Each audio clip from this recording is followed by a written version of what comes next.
Halo, kembali lagi di Ruang Ngobrol. Halo. Masih bersama Mas Fudo dari OPFCI.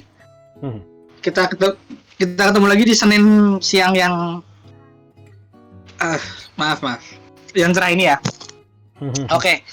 Langsung aja kita akan mereview chapter One Piece chapter 115. 1115. Jangan lupa subscribe dulu. Ya, 1115, maaf. Jangan lupa subscribe dulu yang belum subscribe, teman-teman. Yang udah subscribe, terima kasih. Tanpa bantuan teman-teman kita tidak akan bisa berkembang sejauh ini. Oke, langsung aja. Gimana Mas Budo?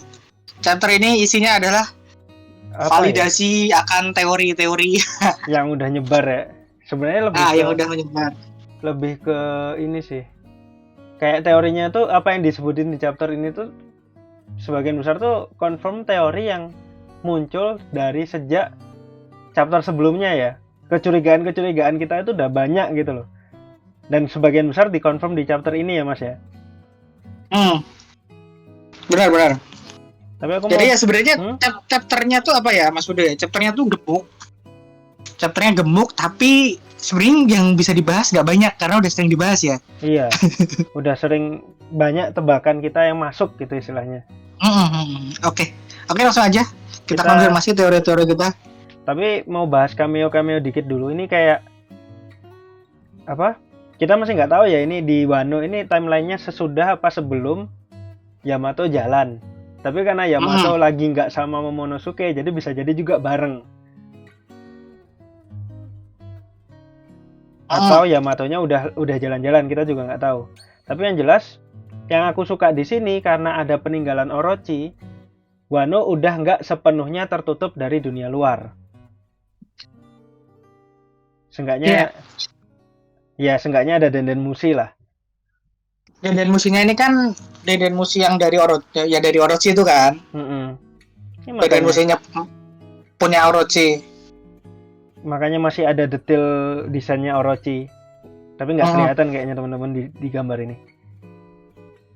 Terus ini juga lucu sih. Foxy sama Demalo Black. Ini kayak Foxy itu kayak confirm kalau mereka kalah terus di Devi Backfight ya Mas ya. Setelah hilang semua. Iya, makanya sisa mereka bertiga doang, bahkan kapalnya hilang, logonya yang dibuatin Luffy juga hilang. Kayaknya itu juga nganunya ya. Kayaknya itu juga apa namanya core membernya itu. Iya, udah sisa mereka bertiga doang. Nah di sisi lain Demalo Black ini kelihatan niru Kid Pirates. Yang aku suka ini mah cosplayer jadinya. Yang aku suka dari detail ini sih Mas, ini kan mereka cuma berempat ya dikasih lihat ya. Itu kayak kemungkinan confirm kalau bukan confirm sih, kemungkinan besar mereka itu cuma berempat yang dikasih lihat nyamar itu karena apa ya istilahnya? Membernya mereka emang cuma sisa 4. Nah, bajak laut gede apa nih yang membernya juga 4, yang punya bounty-nya yang kita tahu membernya itu cuma 4. Nah, kemungkinan itu di Kid Pirates yang punya bounty juga berempat itu. Yang mereka tahu wujudnya kayak gimana, makanya yang ditiru Kid Pirates sekarang. Ini kayak jadi basis teori kalau Kid Pirates bakal cocok logi sih. Kalau Kid Pirates bakal nongol lagi, soalnya kan terakhir setelah Shawhead Pirates dikalahkan oleh Kuma. Kid Pirates. Enggak, Shawhead Pirates dulu. Shawhead Pirates dikalahkan oleh Kuma, terus ditiru oleh Demalo Black, terus mereka muncul lagi. Nah, ini ada yang cocok logi. Kid Pirates dikalahin Shanks, ditiru Demalo Black. Nah, bentar lagi nih katanya gitu. Cocok logi aja. Oke, mungkin aku nggak senang sih tapi itu. Ya namanya juga cocok logi sih Mas. Cuman aku suka ini confirm kalau penjara nggak cuma Impel Down, soalnya banyak banget yang nyangka penjara di dunia One Piece itu cuma Impel Down. Oh iya, jelas dong. Impel Down itu kan emang penjara buat yang kelas kakap aja. Sama sih, soalnya aku juga udah mikir dari awal kalau penjara itu nggak mungkin cuma Impel Down, cuman di sini tuh kayak confirm bahwa bajak laut sekelasnya Demalo Black yang cuma 20 juta bakal paling ditaruhnya di luar Impel Down gitu.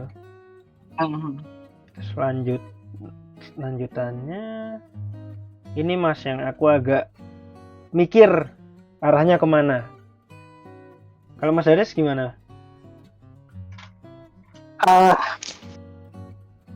Aku sebenarnya nggak punya aku tuh ini nanti itu kelilit sih, kayak ujung-ujungnya kelilit. Karena aku teoriku kan yang selamat Lilith ya, hanya Lilith ya. Karena mungkin Lilith yang mungkin bukan klon, bukan apa Android ya? Bukan Android kayaknya. Dia mungkin, kalau aku di teoriku Lilith tuh anaknya Vegapunk. Nah makanya nanti loyalitasnya si Stasi ini akan ke Lilith, jadi dia akan ngikut Lilith. Kemanapun Lilith, makanya ya dia, kalau aku teorinya dia akan tinggal di Elbaf nanti, seperti yang udah pernah disampaikan di konten-konten sebelumnya gitu. Jadi ya kesana sih, arahnya kesana. Kalau aku sih mikirnya karena dia nggak mungkin kembali ke pemerintah dunia, dia udah berkhianat. Jadi opsinya ya itu ya Mas ya. Dan itu kan tapi ada satu lagi yang menarik, kalau kolon itu kan soal free will kan. Jadi ini mungkin akan jadi titik ketika Stasi itu dia udah nggak punya pegangan. Nah ini titik dia terlahir kembali. Yang benar. Mau ngapain aja dia terserah. Jadi kayak udah nggak ada apa istilahnya, nggak ada kekangan, dia nggak ada ngerasa bertanggung jawab sama Vegapunk. Jadi kayak apa istilahnya? Ya itu katamu tadi sih Mas, dia kayak terlahir kembali, dia punya tujuan dia yang sesungguhnya. Mungkin setelah ini dia bakal nemu tujuan, entah ngapain, baru setelah sama Luffy dulu, tapi yang jelas ini kayaknya kabur dulu ya kan? Ya pasti kabur dulu, yang jelas kabur tuh pasti ya. Paling nggak sama Lilith. Lanjut di bagian itu ada Mars sama Saturn dikasih lihat Housoku Haki. Setelah di chapter sebelumnya, bukan chapter sebelumnya sih, beberapa chapter lalu, siapa namanya Mercury itu ngasih yang pakai buah iblis Fengsi itu, dia ngeluarin Housoku Haki buat nyerang Luffy dan Dory dan Brogy. Nah sekarang dikonfirmasi kalau, walaupun kita semua udah curiga ya Mas ya, kita semua udah curiga kalau Gorosei itu semuanya punya Housoku Haki. Tapi seenggaknya di sini tuh udah dikonfirmasi, lebih dikonfirmasi kalau setidaknya Mars sama Saturn juga punya Housoku Haki. Soalnya dengan Housoku Haki mereka bikin pingsan semua Denden Mushi yang ada di sana. Kalau menurut Mas Daris gimana? Sama aja sih, aku kurang lebih, aku nggak punya apa-apa soal adegan ini sih. Ya ini cuma konfirmasi ya udah, ini apa aja ini tuh. It's not that important buatku nggak begitu penting sih adegan ini. Iya, cuman confirm doang sih. Tapi ya paling nggak ini ngasih tahu kok levelnya Gorosei ya emang tinggi gitu. Iya. Semakin menegaskan. Udah pasti. Makanya kan orang kuat di tingkat atas One Piece tuh Housoku Haki itu mutlak, udah itu aja. Apalagi ini ya Mas ya. Ya ini udah jelas lah, nanti duel sama Zoro itu udah pasti. Soalnya ada kecurigaan kalau pedangnya dia itu Shodai Kitetsu ya. Iya, iya itu teorinya. Teorinya agak gimana itu, tapi kalau iya pun nggak masalah gitu. Ya soalnya desainnya mirip Mas. Tapi asik juga sih ini, soalnya kayak apa ya, hampir semua pendekar pedang itu pasti dikasih lihat adegan kayak gini kalau dia kelas atas. Kayak Mihawk waktu dia nebas tsunami yang dibekukan sama Aokiji di Marineford. Terus Zoro yang nebas kapal jadi 2 kapal gede. Sama waktu di Wano awal-awal dia nebas bangunan pakai pisau kecil itu. Ya kan hampir semua pendekar pedang itu pasti ada adegan kayak gini, dan Nasjuro akhirnya dikasih lihat. Dia aja validasi kalau dia emang swordman dan pasti lawan Zoro gitu. Lanjut, inti dari chapter 1115 ini Mas. Iya benar. Kita hanya Atlantis. Iya, Atlantis banget sih ini. Atlantis ada di Indonesia. Berarti One Piece itu di Indonesia. One Piece itu di Di ini mana? Tanjung Tanjung Priok. Priok ya. Tapi ini menarik sih Mas. Akhirnya apa? Ngasih lihat siluet Joy Boy untuk pertama kalinya. Walaupun ya karena ini bayangan Vegapunk, bisa jadi miss karena ini dari imajinasi Vegapunk ya kan. Ceritanya tuh dari imajinasi Vegapunk, jadi bisa jadi siluetnya Joy Boy nggak sepenuhnya tepat, tapi setidaknya dari sini kayak kurang lebih mengkonfirmasi lebih lanjut bahwa Joy Boy dan Nika itu adalah Joy Boy dan Sun God Nika itu adalah dua entitas yang berbeda. Joy Boy itu yang makan Hito-Hito Nomi model Nika, Sun God Nika itu tokoh dalam legenda. Soalnya ini ada selendang apinya yang membuktikan kalau dia itu Awakening Zoan gitu kan.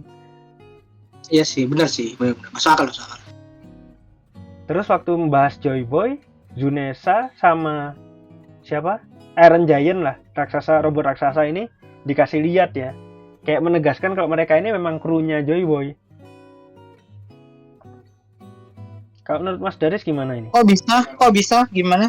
Ini loh kan waktu Vegapunk bahas Joy Boy. Iya. Ya Allah, aku tuh gak sadar pas baca.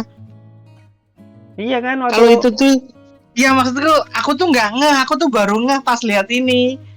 Aku tuh nggak ngeh kalau itu tuh Zunis. Ya oke. Ya benar. itu Ya Zunesa Mas. Allah. Ya karena keburu-buru buat ngonten sih makanya. Ya Allah. Tapi Mas Udo emang kudos sih. Mas Udo selalu attention to detailnya gila banget. Aku selalu baca garis besarnya aja soalnya. Ya soalnya kalau Bener. menarik sih detailnya Oda itu. Iya, aku biasanya tuh baru ketika baca ulang ya satu volume tuh yang terbit di sini tuh aku baru baca lagi. Baru oh ini gitu ya. Baru kerasa gitu. Kalau menurut Mas Daris ini gimana di bagian inilah yang Gimana maksudnya? ceritanya Vegapunk ini loh. Ini kan kayak udah dikonfirmasi kan kalau dulu ya teori kita semua sejak tahu kalau dunia One Piece bakal tenggelam, kita itu semua udah seluruh dunia itu aku yakin berteori kalau One Piece itu awalnya punya banyak benua. Kayak gitu kan. Dan ini tuh kan ini tuh kan mirroring Oda Sensei ke dunia tuh dulu dunia dulu sekali ya. Di dunia kita dulu ya. Sekali itu kan di dunia kita kan Indonesia nyambung sama Malaysia dan sebagainya gitu. Tapi kemudian karena lempeng bumi dan sebagainya terus pecah nih. Ada yang pecah, ada yang tenggelam nih. Nah, ini tuh kan mirroring itu kan sebenarnya. Cuman kemudian diakselerasi. Sebenarnya ini tuh hal yang akan terjadi dalam waktu mungkin jutaan tahun gitu. Di kita, di dunia kita itu kan hal yang alami terjadi. Atau mungkin jangan-jangan ada ancient weapon juga di dunia kita nggak ngerti kan. Tapi yang jelas ini soal itu. Ini soal sekali lagi Oda yang selalu mirroring dunia nyata gitu.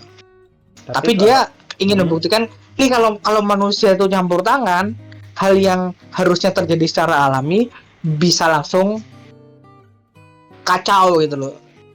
Makanya 200 meter itu adalah bentuk bentuk exaggerated, bukan bentuk ini nggak main-main nih kalau tangan manusia tuh kotor gitu loh. Bisa langsung 200 meter nih, langsung tenggelam tuh benua. Kalau di dunia nyata itu pelan karena memang kodratnya seperti itu. Kalau di One Piece karena ada campur tangan manusia, jadinya bisa langsung 200 meter dalam waktu cuma 100 tahun. Yang harus di highlight dari omongannya Vegapunk itu kan satu adalah ancient weapon, kedua Vegapunk mengulangi 2-3 kali kalau nggak salah ingat, hanya dalam waktu 100 tahun bisa terjadi seperti ini gitu loh. Implikasinya adalah hal seperti ini tuh mungkin terjadi dalam waktu mungkin jutaan tahun, tapi hanya dalam 100 tahun kita bisa dapat disaster seperti ini. Kalau aku kesitunya sih, aku sukanya itu kan sekali lagi mirroring itu kan. Nah sedangkan kalau ngomongin teori kita nggak usah semua teori yang udah berteori kalau benua tenggelam itu kan pasti banyak sekali orang kan. Nggak cuma 1-2 orang, dan itu ketika teori itu benar ya memang arahnya ke sana gitu loh. Iya. Yang aku apa ya namanya? Dan ini kan sekali lagi aku nggak akan heran kalau ini kan Ancient Kingdom itu kan Atlantis ya. Iya. Penggambarannya kayak mirroring Atlantis.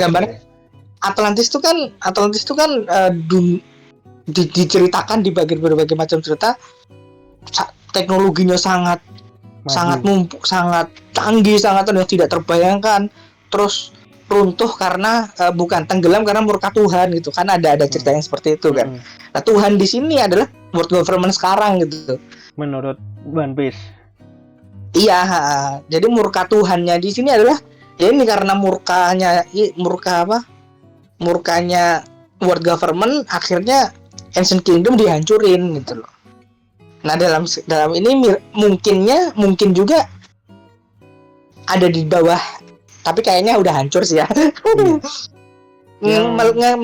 Mengingat ada Uranus, yang kita sangka Uranus itu kayaknya sih emang udah hancur. Yang aku suka di sini tuh kayak sebagian, karena kita tahu Ancient Weapon yang menyebabkan naiknya air laut, ya kan? Ini kayak semakin jauh mengkonfirmasi teori kita bahwa yang menghancurkan Lucia adalah Uranus yang diaktifkan dengan bahan bakar berupa Mother Flame. Ini semakin menegaskan ke arah sana. Jadi kayak tebakan kita di awal banget tuh arahnya udah bener gitu, Mas. Yang Mother Flame Uranus itu. Nah, yang aku pengen garis bawahi adalah kalau 1 meter, kan naik 1 meter ya kemarin tuh.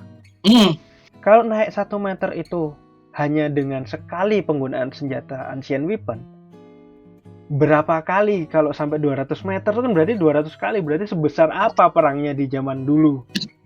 Iya, pasti dan perangnya pasti berlangsung lama kan, nggak cuman makanya kalimatnya adalah perangnya belum berakhir gitu. Iya, karena masih naik. Aku lebih bukan ke naiknya sih, lebih ke berarti implikasinya adalah apa yang ingin dicapai oleh world government itu belum kesampaian.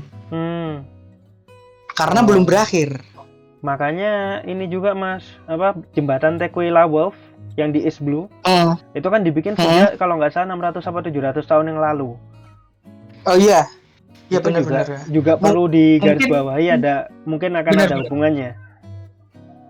Itu menarik sih. Aku sampai sekarang belum bisa membayangkan hubungannya soalnya. Yang jelas, yang aku ngerasa ada hubungannya itu, jembatan itu kemungkinan besar akan diniatkan untuk menjadi apa istilahnya, daratan baru bagi Tenryubito.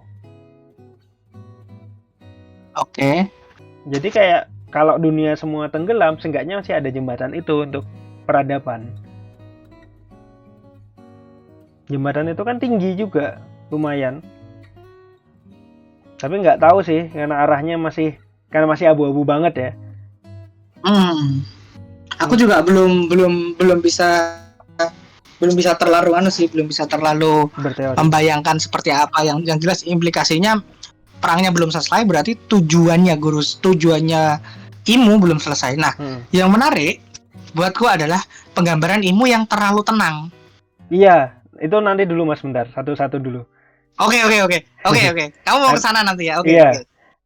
Yang pertama itu ini juga sih, Mas. Sebelum ke sana, ada beberapa karakter yang terlihat reaksinya tuh nggak sekaget itu, kayak Sabo, Dragon, dan surprisingly Koshiro, gurunya Zoro, itu juga kayak nggak kaget-kaget banget gitu, Mas. Kayak seolah mereka itu bisa menebak sedikit banyak, bukan menebak ya.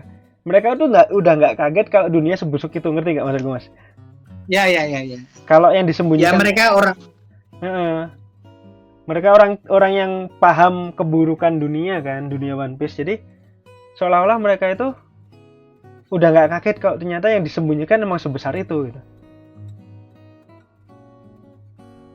banyak yang ngebully Dragon lagi sih di sini gara-gara dia diem aja. Ada, aku udah males lah. Lanjut dulu. Dan aku sukanya itu cameo-cameonya itu bukan tanpa alasan ya Mas ya. Banyak cameo yang kayak Mocktown dimunculin lagi, ngetawain Vegapunk. Itu kayak penggambaran, aku nggak munculin gambarnya sih kayaknya di sini. Yang di Pulau Jaya, yang ngetawain Vegapunk lagi itu dimunculin lagi 2 kali kan. Udah dimunculin 2 kali, itu kayak penggambaran kalau mereka itu udah termakan propaganda pemerintah dunia.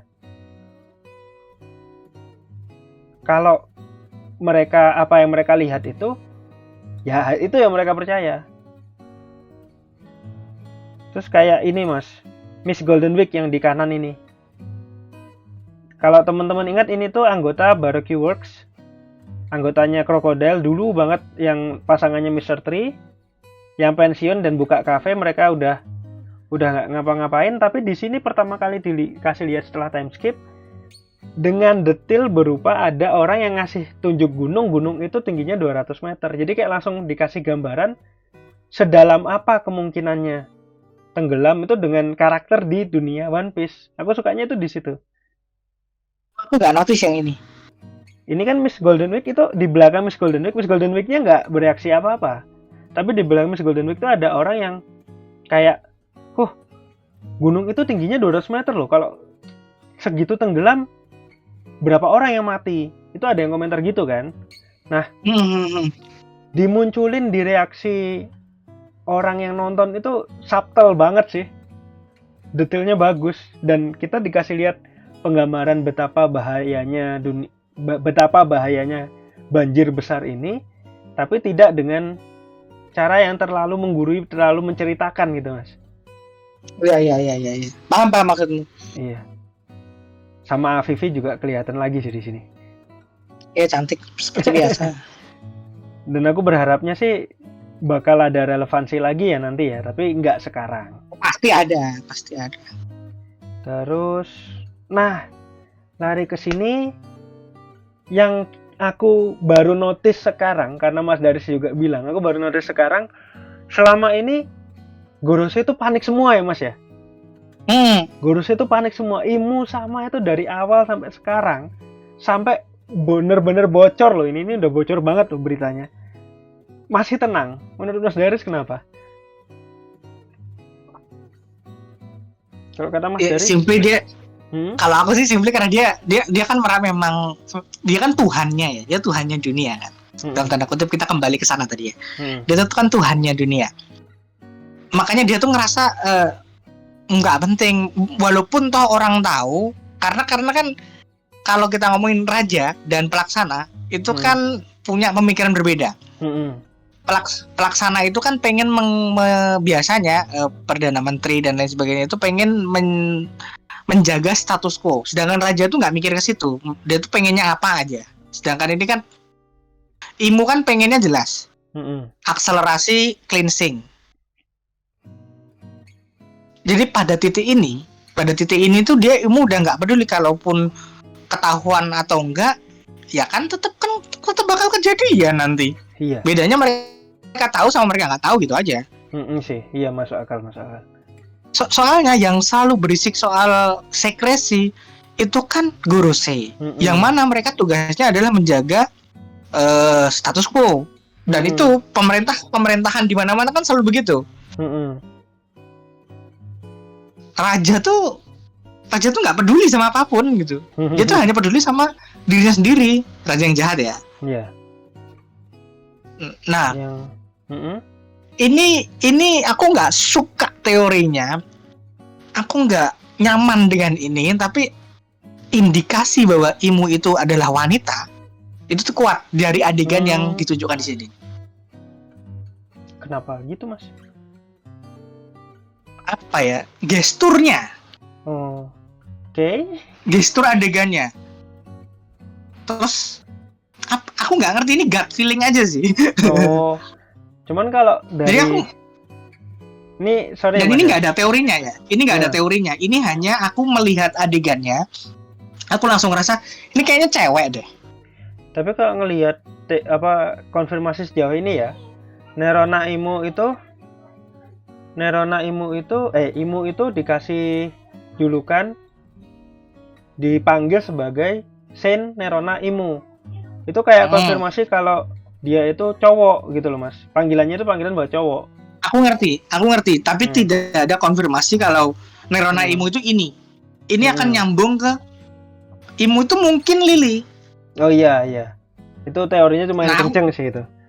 Makanya aku tuh nggak suka teori ini, tapi aku ngelihat halaman itu, ini cewek ya?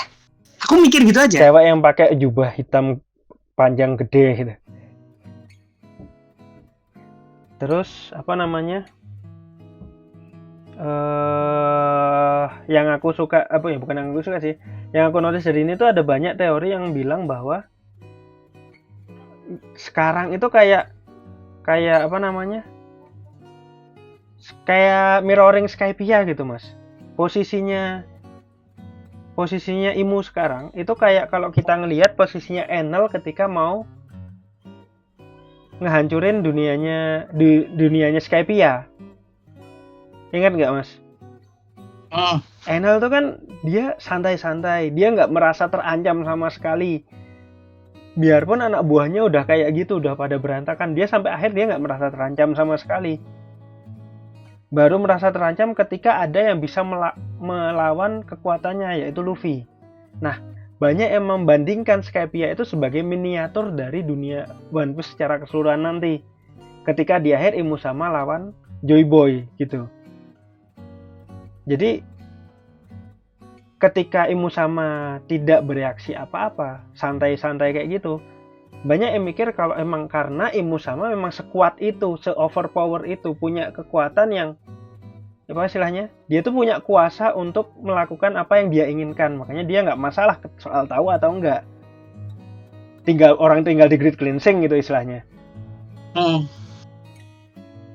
Ya kurang lebih kayak gitu itu. Ya iya sih, masih segaris sama yang Mas Daris bilang. Nggak segaris pun nggak apa-apa, teori itu bebas. Iya. Nggak segaris pun aku nggak masalah gitu. Ya cuman ini aku menegaskan dengan orang-orang yang membandingkan dengan Skypiea gitu Mas. Makanya aku masih kesel sama orang yang bilang aku skip Skypiea, masih kesel banget sampai sekarang. Oh ya udahlah, biarin lah, mau gimana juga. Mungkin tuh dulu kali ya. Minggu depan mungkin tuh dulu libur. Minggu depan harusnya nggak libur. Tapi bisa enggaknya kita lihat nanti ya. Soalnya aku minggu depan sibuk banget gitu, mobile mana-mana. Tapi semoga masih bisa. Insya Allah masih bisa.